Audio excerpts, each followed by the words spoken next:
Bonjour à toutes et à tous et bienvenue dans ce nouvel épisode de C'est leur point de paradis. Aujourd'hui, nous allons nous repaître de calme, de quiétude, mais aussi de tradition et de patrimoine, puisque nous sommes à Saint-Simon aux Essacs, où nous attendent Paul et Serge, dont il s'agit du coin de paradis. Alors Paul, voilà, on est aux Essacs de Saint-Simon, c'est votre petit coin de paradis. Expliquez-nous pourquoi.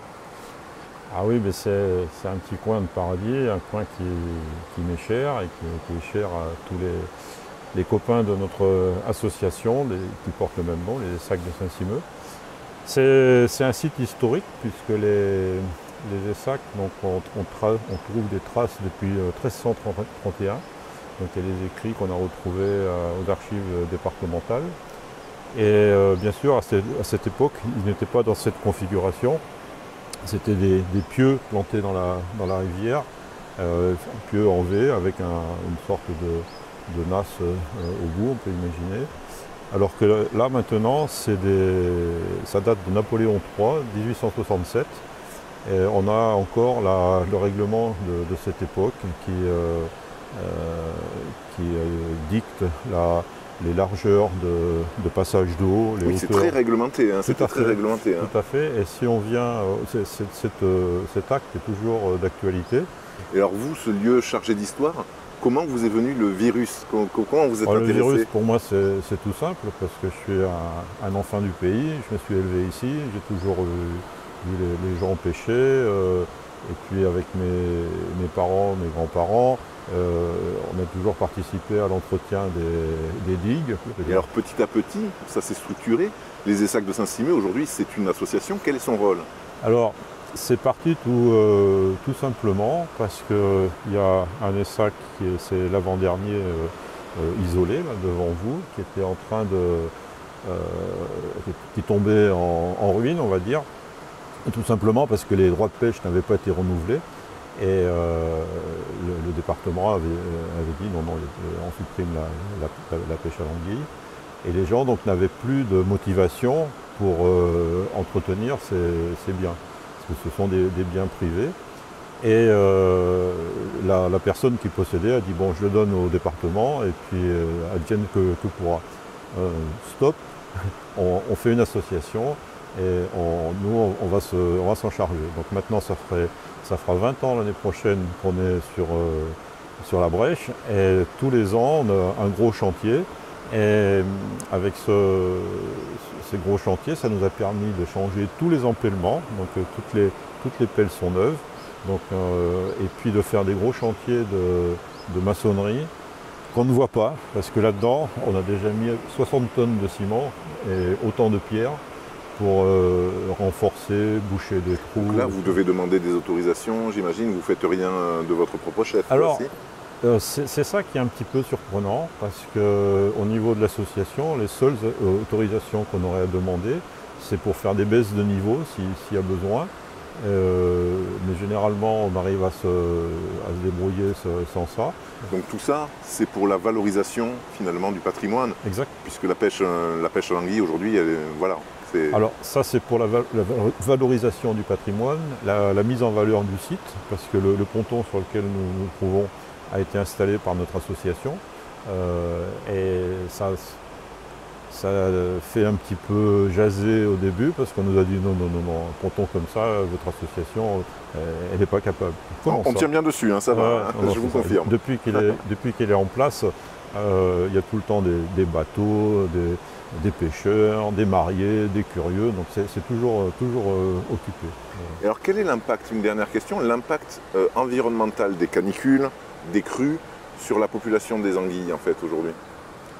Alors les crues, je pense qu'il n'y a pas tellement d'impact parce qu'il y a toujours eu des anguilles et c'était justement une des raisons pour lesquelles elles circulaient quand il y avait de l'eau qui était haute et qu'il y avait des crues. Les canicules, c'est plus dur à mesurer. Par contre, par expérience, ce que je sais, c'est que quand on a eu des étés très chauds, on s'est retrouvé avec des anguilles en vraiment très très grande quantité qui mouraient. Alors là, on peut échafauder plein d'hypothèses. Moi, je pense que le plus plausible, c'est que les anguilles sont des poissons qui sont sur le fond, sur la vase, au contact de cette vase qui est polluée. S'il y a la température de l'eau qui s'élève, tout ce milieu-là, c'est un bouillon de culture et ça ne doit pas être très, très bon pour elle, quoi. Je vous propose qu'on aille retrouver Serge sur le bateau, dont les Essacs sont aussi le petit coin de paradis.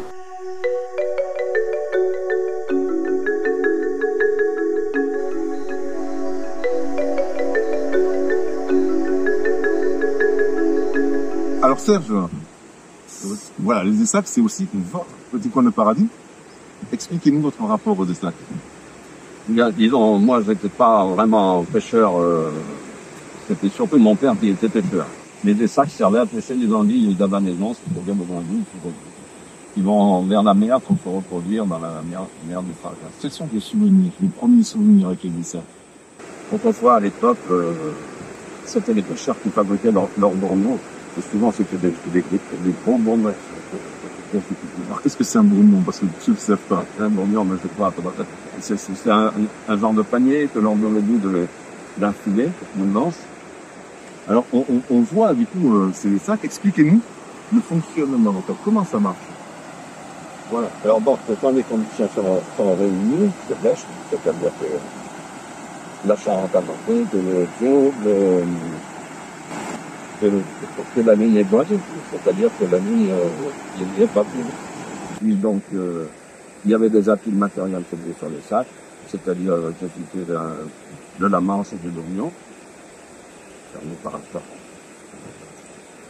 Et donc, il y en a un qui mettait ensemble dans l'eau, et puis le tenait.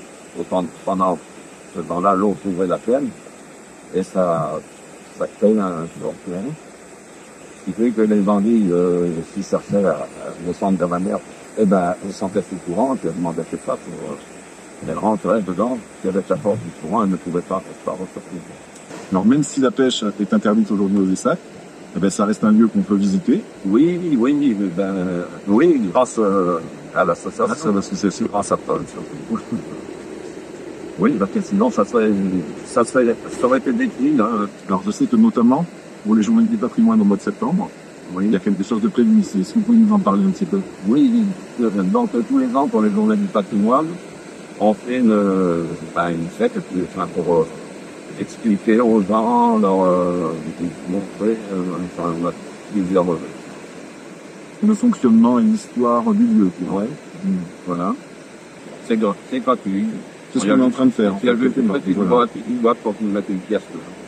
Tu peux aider l'association. Oui, tous les ans, ça nous rapporte un peu d'argent. Voilà. Ça permet d'y retourner là.